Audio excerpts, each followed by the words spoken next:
Hello and welcome back to this rebuild series. Today we'll be tackling the electronics.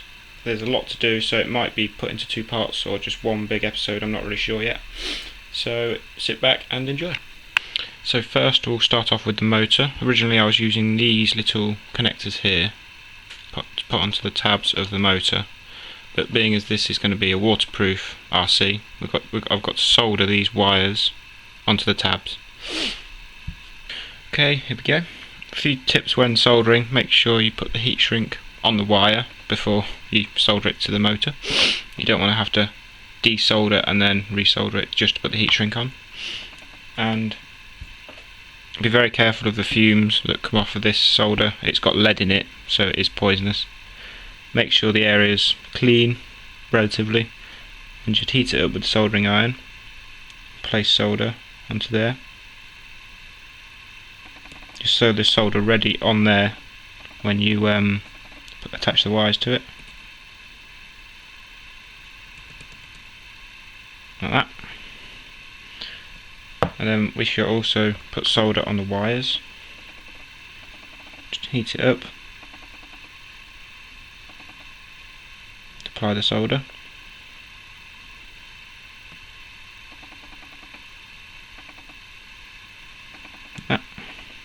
And we'll do the other one.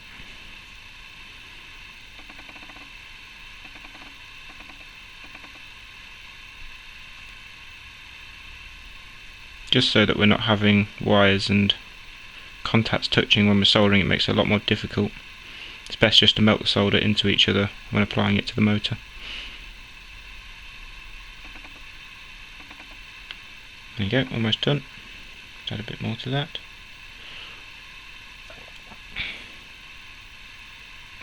Okay, make sure you have a wet cloth with you as well, just to get rid of all the spare solder on the iron and clean it up again. So let's try and attach these together now. Make sure they're flat against each other and just heat them up.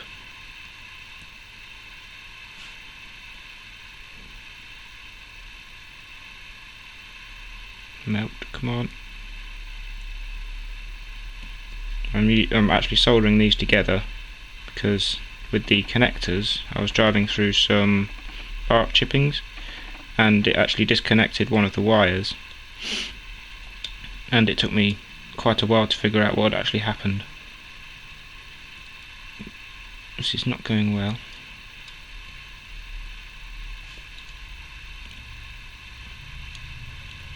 There you go.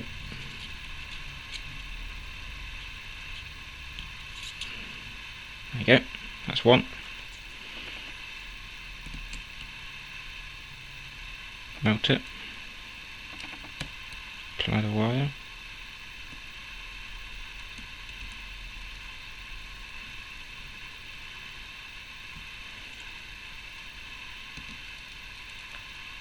Just hold it still, make sure it doesn't move. And that's the wires soldered to the motor.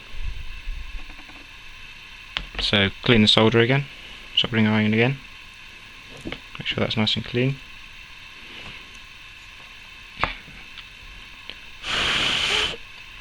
And slide the heat shrink, when they're cool enough, over those contact points, and that's the motor soldered. Another quick tip when soldering: you can actually use the iron to heat, to shrink the heat shrink. Oh.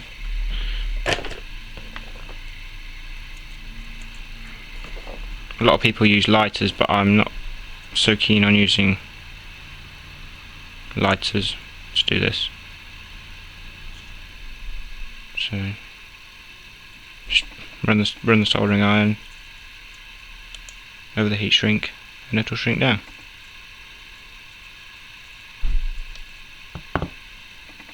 Okay, so next we have the servo. This is the standard servo that my RC came with. Came with the actual controller, and it's pretty standard, plastic geared, low torque, so chuck that away. Here we have an Ansman. Is it Ansman? I think so. Ansman waterproof metal geared high torque servo with a big heatsink on it. So this should be a lot better than the standard servo. There's just a few little bits I'm going to do to make it extra waterproof.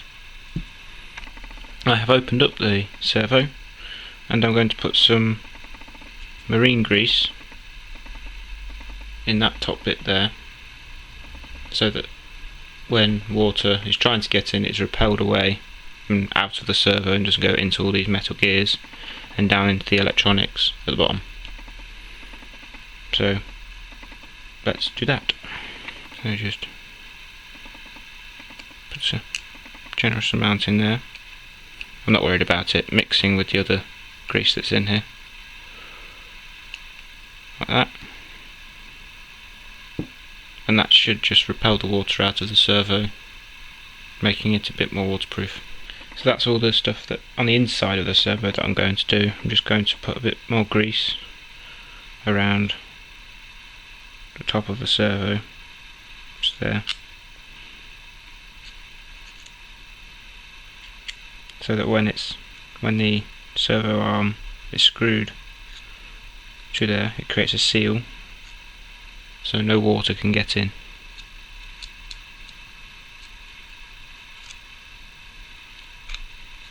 Like that. So then when that goes on top of there, there's a perfect seal around there so no water can get in at all. Next it's time to add these, I think they're steel servo mounts to the servo. Using these because the old plastic ones would flex under the load of the steering, so a bit fiddly.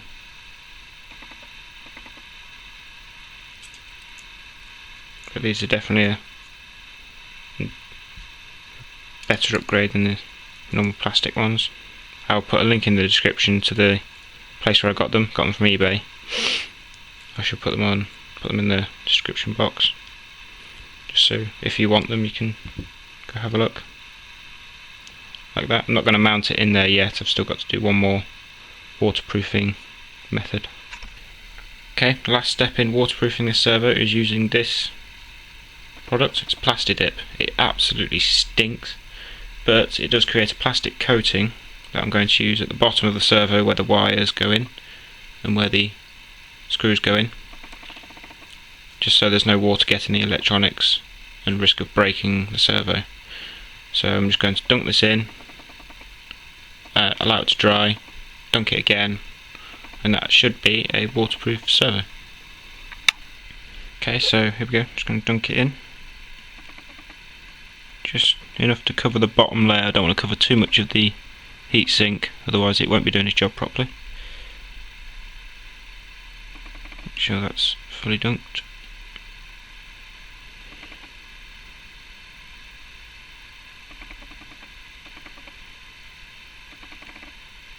I should do a second coat, just so it's properly covered. Just dunk that end again. Make sure all around the wires is all covered. Just dunk it again. There you go. And I shall allow that to dry.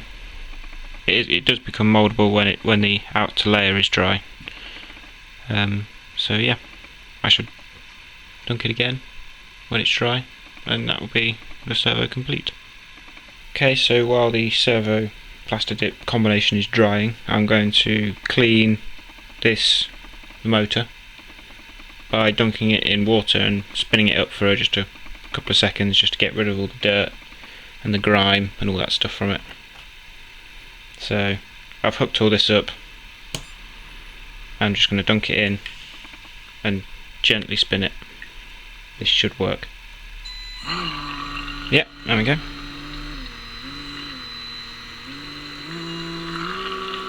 So spin it up just to get rid of all the stuff out of there.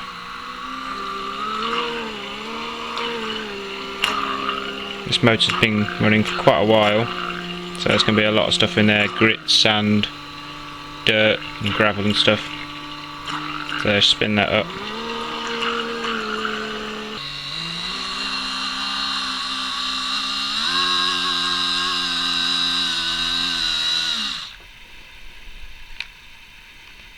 Okay, that's that done. The water's quite murky, little bits in it, not very nice. So, but we'll finish that now. Turn all the electronics off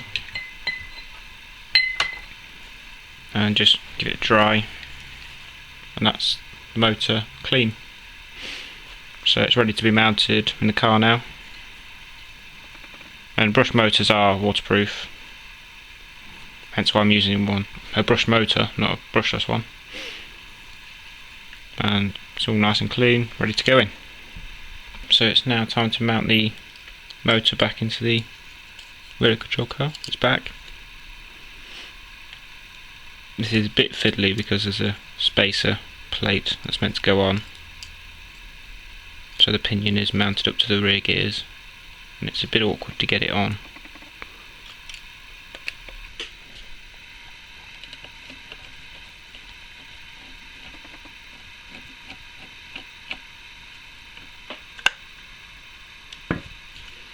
There you go, that's the motor in. So let's hook it up and see if it spins.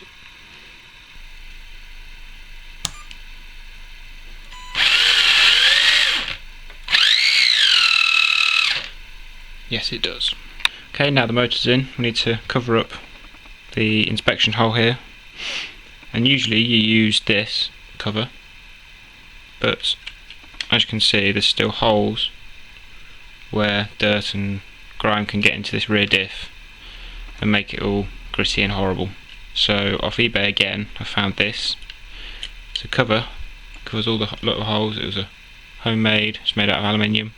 I'll put the link in the description again so you can find it for yourself. So let's cover this up. Some guy made it at home, he did it for his own TL01. Right, screwed it in off camera because it's a bit tricky to do. So there you go, covers up the holes, makes it a bit more waterproof as well, not letting water into that rear diff, and makes it look a bit cleaner as well on the side.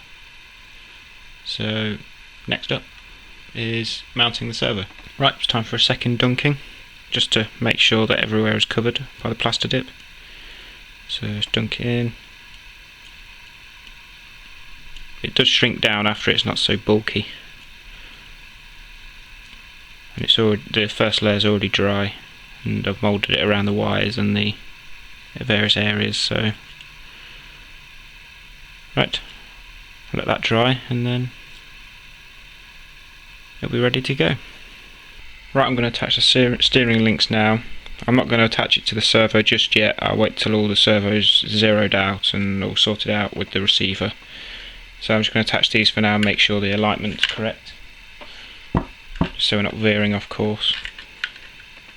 Again, another fiddly job.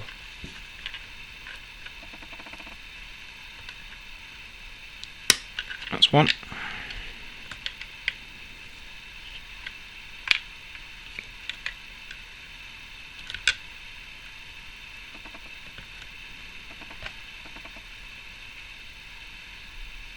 And that's two.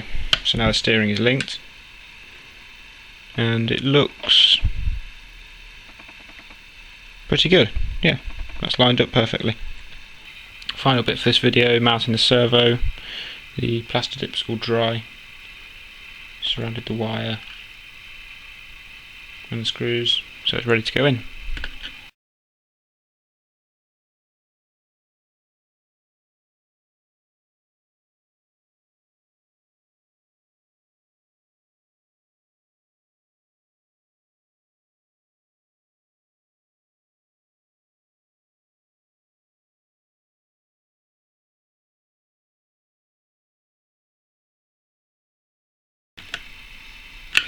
That's the servo in.